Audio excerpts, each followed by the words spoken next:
Hi, I'm Susan Drumm, and welcome to the Enlightened Executive, where your personal evolution sparks your leadership evolution. Each episode, we feature groundbreaking techniques and strategies to help executives and entrepreneurs get the edge in personal and leadership effectiveness, and feature a different dream office backdrop. Today, we are focusing on the Enneagram and its application to business. And with me today, I'm delighted to introduce Beatrice Chestnut. Bea is a licensed psychotherapist, executive coach, and business consultant based in San Francisco, California.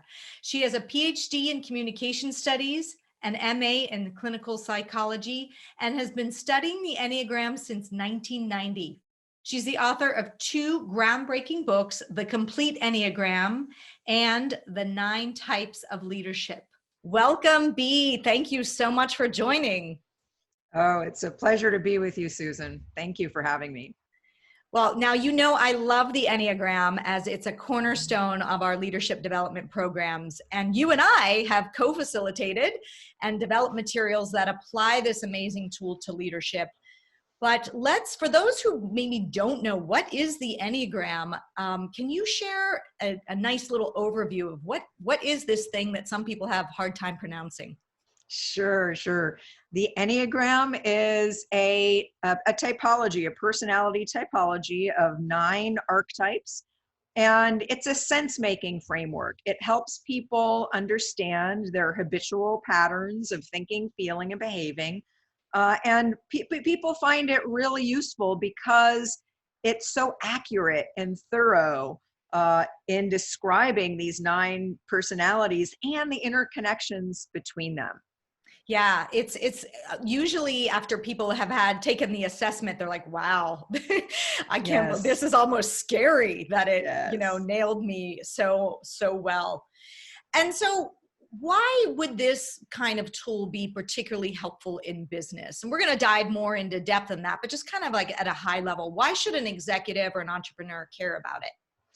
Well, I think there's a lot of evidence out there now that what really sets people apart in business is not necessarily just experience or intelligence or even a good idea, but emotional intelligence.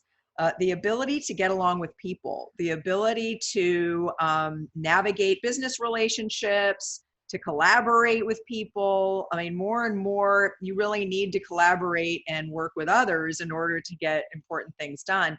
And the Enneagram really helps you know yourself better, first and foremost. It helps you be more self-aware so you can understand yourself and manage your own reactions and interactions. But it also helps you have a lot more empathy for other people. Once you learn your own type, that gives you a lot of information about you. But then if you learn about the other types, you realize that different people have these completely different perspectives than you do. And if you can take that into account, you can really understand other people. And especially if you have a disagreement or conflicting perspectives, it helps you make sense of why that is so that you don't get into trouble with people as easily, because it's not that anybody's right or wrong or that there's necessarily even a problem. Sometimes it's just we're looking at things from completely different angles. So the emotional intelligence, as we know, is a combination of self-awareness and social awareness or social skill. And it really helps people be easier to work with because they understand themselves and what they bring to the table in interactions. They understand and have empathy for others, and it gives them a neutral language for understanding points of difference and ways they may run into trouble with other people that they can actually smooth out quite easily if they have all this rich information about why they may have a different worldview or angle on a specific issue than someone else. Yeah, absolutely. Great description of that, the power of this tool. I know for what I've noticed with executives is they've felt like, wow, I thought everyone thought this way, or I thought Yes. everyone was motivated by this. Yeah. And now I'm realizing actually they're not. And therefore I need to relate to them in a different way. Yeah. And I think it opens up the thought that, oh, so people do think differently. And I could harness that in a good way versus maybe getting triggered by something that someone did because they don't have the same values or motivation as a result of that. So yeah, the Enneagram can do all these things. Now, how is it different than, let's say, some other tools that sometimes it gets compared to, like, Myers-briggs or DISC or some of the other ones out there? What makes it different? Well, a few things. One thing is, I think more than anything else, it's a growth model. In other words, it has baked in the idea that as you learn about yourself and learn about others, you can grow and develop and become more effective, more successful, get more satisfaction out of your job or your career, and you can really develop more of your potential through knowing your personality. Because part of the idea is that while your personality is helpful and functional, it can also hold you back. It can be self-limiting in ways that you don't see. So that's one thing I would say. But so it's a growth model. It's very much oriented not on just highlighting differences, but helping you go beyond where you are now in terms of what you're able to do. Now, another thing is that it operates not just at the mental level in terms of how you think differently than others, but also at the level of emotional intelligence, and even instinctual intelligence or body intelligence. And it incorporates all three, and so gives a very full picture of human functioning, not just one that's mainly oriented in cognitive function, say the way the Myers-Briggs is. And one more thing I'll say is, because the Enneagram types provide so much information, it's almost like the more time you give it, the more you learn. There's just a lot of insight and a lot of information there about, your own type and that of others, that it really allows you to share more with others. And it's funny because when I bring the Enneagram into working with teams, in the past, there was a little bit of a feeling of like, ooh, this is a little bit vulnerable. And one of the things I love that I'm seeing more and more now is that teams really appreciate that about the Enneagram. It's almost as if they're recognizing that by sharing a little bit more with the people I work with, sharing more about who I am as a person, it actually makes the work experience richer. It actually makes it easier to work with people, and people are more willing to be flexible and understanding if they know a little bit more about you. And I've really been recognizing that people are actually enjoying the experience of allowing for more vulnerability or more sharing of emotions in the workplace. Whereas I think in the past, people almost liked models that were a little bit more simplistic or one-dimensional, because they didn't really want to get that vulnerable with each other. And that was something that wasn't really good.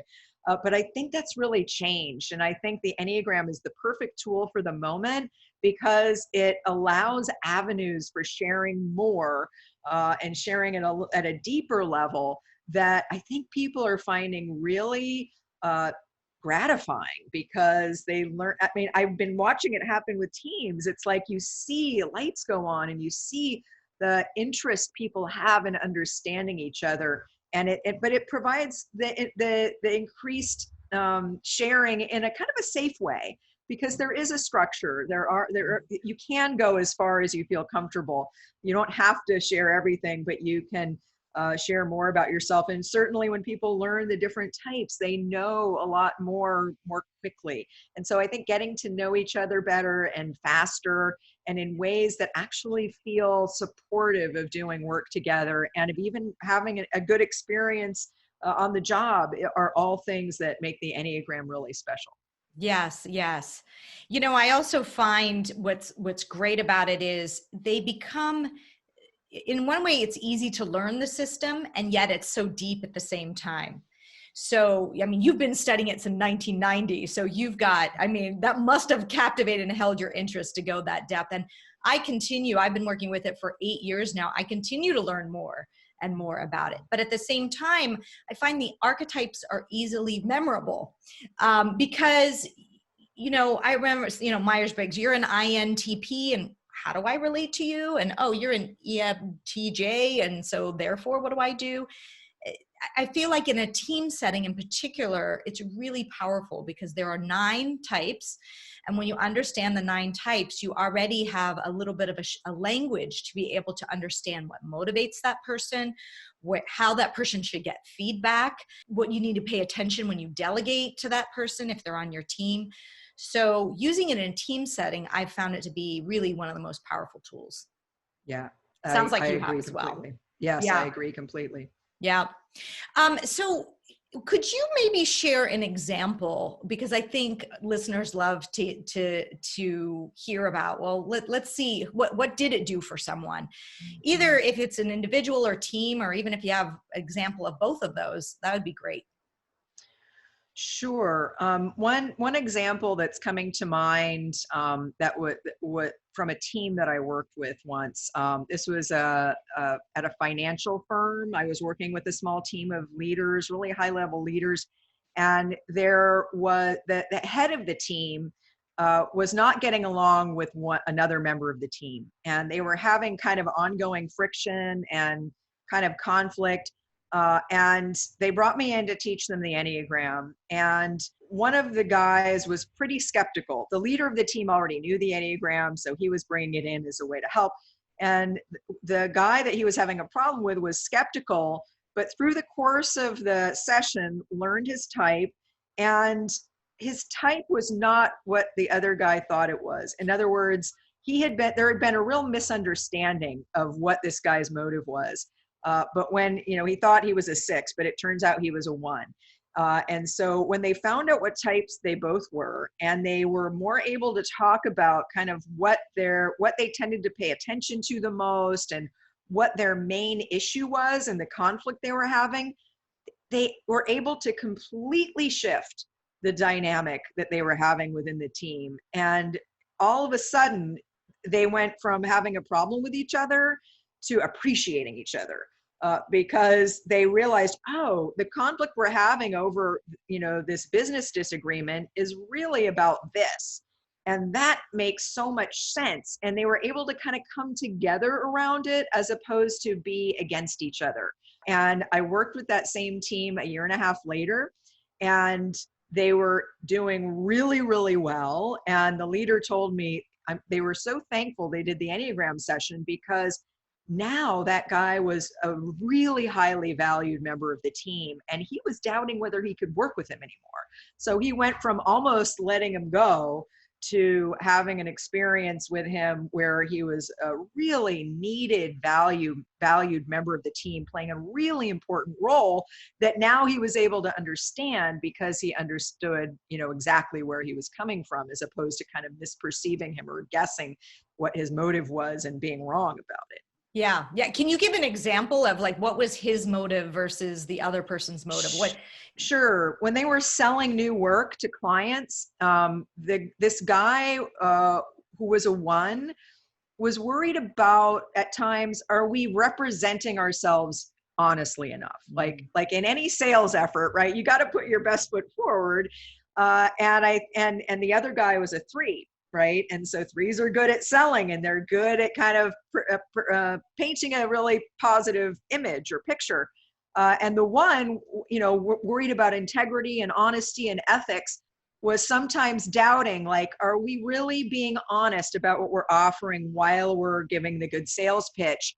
And the 3 the 3 wondered if he was a 6, like, just sort of felt him as being rebellious or oppositional or finding problems and everything. But once he realized, oh, what you're really worried about is you want to make sure we're not being fraudulent in any way. You want to make sure that we're being really honest and not misrepresenting the truth in any way. And he said, oh, well, I'm glad that you're bringing that concern, because I'm a 3 and that's not my main concern, but it should be a concern. And you bringing that forward makes our sales effort actually better.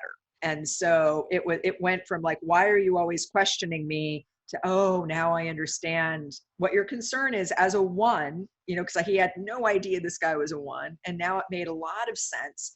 And he could even value that, as opposed to just feeling like you're someone who's always kind of going against my plan. And so, like I said, a year later, a year and a half later, I came back, and it was interesting because there was some new people on the team. And this new guy said, is there any like scientifically valid data about this? And the guy who had been a skeptic, who turned out to be a one, said, you know what? We don't need scientific data. This is by far the best thing we ever did. And it's self-verifying. He goes, when you read about these types, you can just see it in yourself, and it helps you make sense of what's happening. And so I was so glad to see that this team was still together and doing better than ever, and really, again, valuing what each of them brought in a new way than they were able to do before they understood the clarity of their personalities that the Enneagram brought. Such a good example of the power of this tool. You know, I think what you're also highlighting is the fact that the empathy that gets created, and empathy has really become quite a hot topic, I think, in leadership development circles. And this tool helps you create that, because when you can understand what really matters to people, and then as opposed to dismissing what they're trying to do, then you're honoring their perspective. And in fact, you know, I like to describe it as cognitive diversity, that you have a diverse way of thinking, and the best teams are the most cognitively diverse teams. They harness the best thinking. Right. However, the more diversity you have, the more likely you might have some conflict.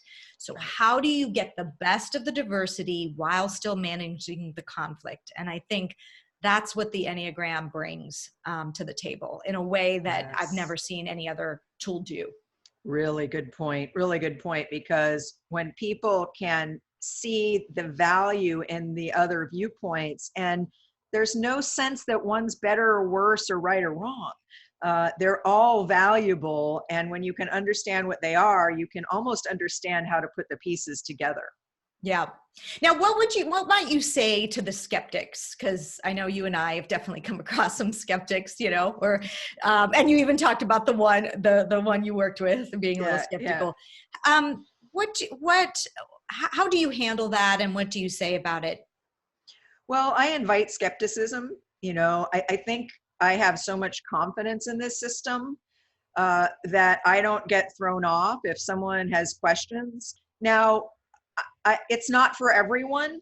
You know, for instance, I mainly work with leaders who seek me out to use the Enneagram. I wouldn't want to try to sell it on someone who maybe isn't open-minded enough to use something like this, or, you know, for one reason or another, it's not for them. But for the skeptics, I would say, you know, really take a look at, you know, your personality description, really be honest with yourself and see if it's of value, if it shines a light on things that can be important to know about yourself that you didn't know before, because the Enneagram really highlights blind spots as well as conscious habits and tendencies. And that can be enormously helpful, because when we're not aware of certain things we do, they still impact our interactions with people and the work we do. And so it can be very important to know what you don't know. And so I invite skepticism. I usually find that if you answer the skeptics' questions honestly, and say, if you don't know something, you don't know. But usually I find the skepticism goes away when people can really have their questions answered and feel like it's okay to be skeptical, but also they open up space inside themselves to really give it a good look. Yeah. Yeah. What might be the biggest concerns that you've heard people might have about using this tool and using it for leadership? I think the concerns are, on the one hand, that it may be a little bit vulnerable and revealing. You know, sometimes that feels a little threatening to people. I find less and less, honestly. I find when I work with teams of younger people, that there's no barrier, there's really no questioning. But I would say sometimes there is a concern about like scientific validity, but I think it's more of it almost feels like a little bit of a mental resistance to me. Like, is this safe? I think is the question they're asking.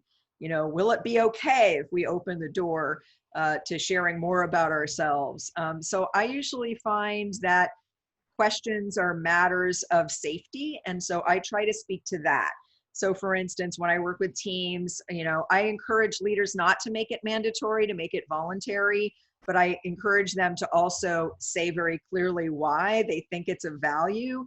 I think leaders that are modeling self-awareness and openness to things like the Enneagram are very powerful, because when other people see the leader talking about what it's done for them and telling a personal story about how they learned something about themselves and the good things or the rewards that brought, often that's very important. So I think maybe it's the fact that, I'm in a position now where a lot of people come to me because I use the Enneagram, so they're already sold on it when they come to me. I don't really spend too much energy on pushing back on people who aren't open to it, because I kind of let them go their way, because there are plenty of people who I think who really get it, or after one experience. So for instance, I'm working in one company now, and I've been working with a couple teams, and they'll share it with somebody else, and now they want to use it with their team, and they may have a little bit of skepticism. But I do individual sessions with the people before the team session. In those individual sessions, I start answering questions and the skepticism goes way down. And then once we do the first team session, all of a sudden, people are just having a felt experience of the value of it, of being able to understand the people in the team and just having all these kind of insights and ahas and new understandings. I think very quickly that skepticism kind of fades away. And I think in the initial thing, it's about creating a safe environment so people can feel like they can share a little bit more and that it's going to be okay, as opposed to going against the idea of like, well, this is work and maybe I'm not supposed to share my emotions or talk too much about myself. And when they realize, they're not forced to, they're not pushed to, they're invited to. And when they take that invitation, it leads to a greater feeling of connectedness within the team. And people get really interested. Like I often find that people, if we do like say a 4-hour session, at first they're like 4 hours, that's kind of long, but then we do it and they say, wow, that went by really fast. And let's do another one. So when they really step into it, they have a felt experience of how valuable it is. Yes, yes. Now, I know one of the things I love also in our partnership is we're both committed to walking the talk and using the tool ourselves. Maybe you could share a little bit about what you've learned by applying this tool to yourself. Sure. Oh, I've learned so much. I mean, in the early days, I learned a lot just of the basics of my personality. I'm a 2. And as a 2, I want everyone to like me. I want to be well thought of. I have this idea that I can forge a positive relationship with anyone I might choose to.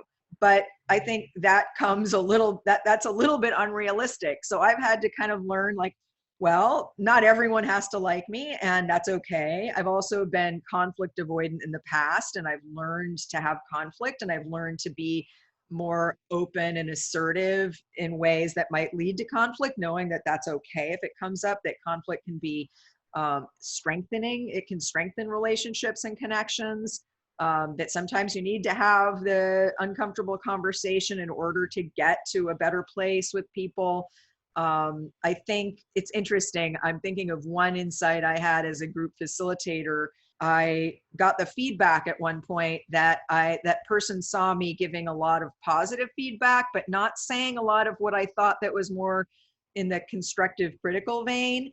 And I realized that person was right. And what that person said is it was making him not trust me. Mm. And I was like, wow, like here I thought like, oh, if you're always nice to everyone, like us 2s try to be, that everyone will like you and everything will be fine. Well, actually, if you only share your positive feelings because you want people to like you, and you're not sharing honest, direct feedback, which of course we need to do when we work with people, that leads to a lack of trust for some people.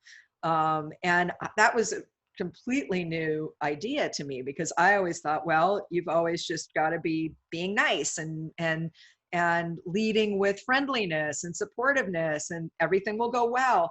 And actually that was exposing a blind spot to me where I wasn't being fully authentic. And in order to be more effective in my relationships and have deeper relationships, I needed to be more authentic rather than just pleasing. And so that's been a huge thing for me, to always be working on being more honest and being more direct and sharing my real opinion, even if it differs from other people. Whereas in the past, I would sugarcoat things, or I would just say whatever I needed to say to kind of stay in a good place with people.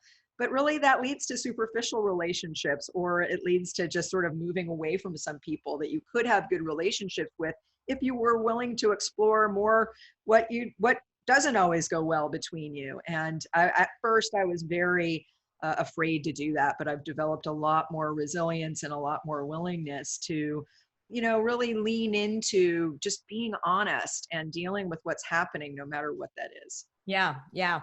And how you do that is what's so fascinating about the Enneagram, because it just doesn't tell you what you are. It tells you how you can grow within your type.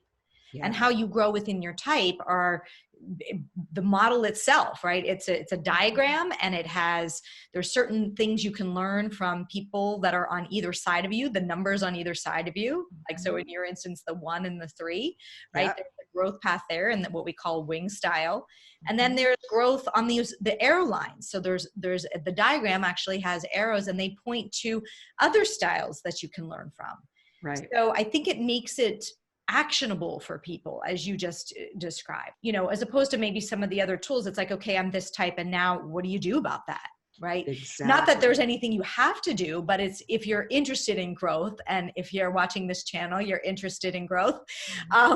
It's a tool for making that happen and making it very clear. And also, who can support you in that? Right? Yes. What other types could you learn the most from as a result of that? So I think yes, that's what. Now, what would you say to?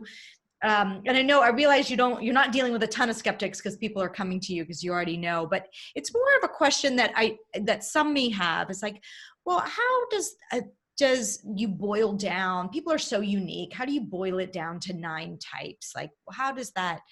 Is that being too simplistic? Well, I always like to start by saying that the Enneagram there are 3 groups of 3 types each. And to me, that's part of what you said earlier about the types are memorable.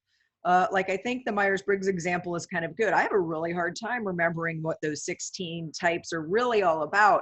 But because there's this diagram and the types are interconnected, and it comes in it's a circle with a 9-pointed star inscribed in a circle, and that circle is kind of a model of wholeness. And when we identify with one type, it's almost like we see 360 degrees of reality through a narrow slice. So I think it's really about understanding that, yes, I am seeing through this lens, and this lens is what it is. In some ways, it helps me see certain things really clearly, and it's the basis of some of my strengths. But it's a limitation at the same time. And I think the fact that there's 9, it's kind of a good number, because there is a systematic nature to it. These 3 groups of 3 types, the way they're related to the 3 centers of intelligence. I think there's, and of course there's a very deep, rich background meaning to the symbol and the teaching.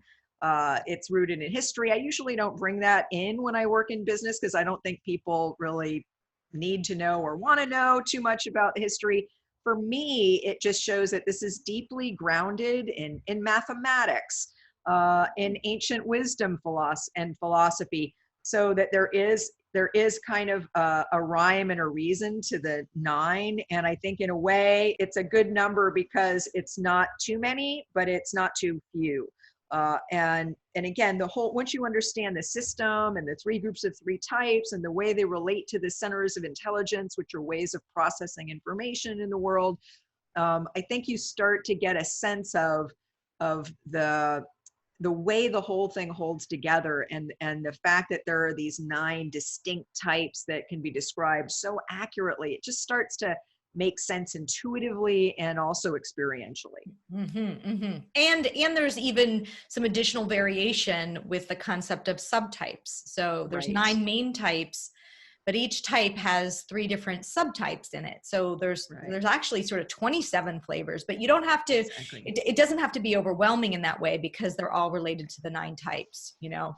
Exactly. And I start with 3 and then I go to 9. And then when people are ready, I go to 27. And you don't even have to go to 27 right away. If you're just working with one person and you focus on their type, you can just teach them the 3 versions of that type. And it is another level of complexity, but I think it adds so much nuance and specificity. So I take the approach of bringing people in kind of step by step.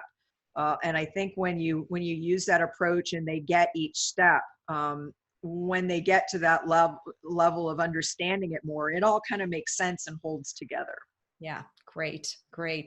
Well, this has been so helpful to hear about how you work with teams, how it benefits leaders, how the Enneagram works in business, essentially, for personal growth and leadership effectiveness. Where could people learn more if they're curious to learn more about the Enneagram? What should they do? I have a online content platform and online workshops. You can go to cpenneagram.com. It stands for Chestnut Pius Enneagram Academy. I run that with a business partner. And we have professional workshops for people, leaders, HR professionals, coaches, therapists who are wanting to learn the Enneagram at a deeper level to apply it in their professional practice. And apply it in and just know it better. So cpenneagram.com and also my personal website, beatricechestnut.com. That has a little bit of information about the types and an introductory video. And those are the 2 places I would start. Fantastic. Awesome. Thank you for joining us today. Really appreciate all the wisdom you shared. And until next time. Thank you, Susan. Hope you enjoyed today's episode, and I'd like to point you to the next important step. Hit the subscribe button and the bell to get notified when we release new content. I'll see you on the next episode of The Enlightened Executive.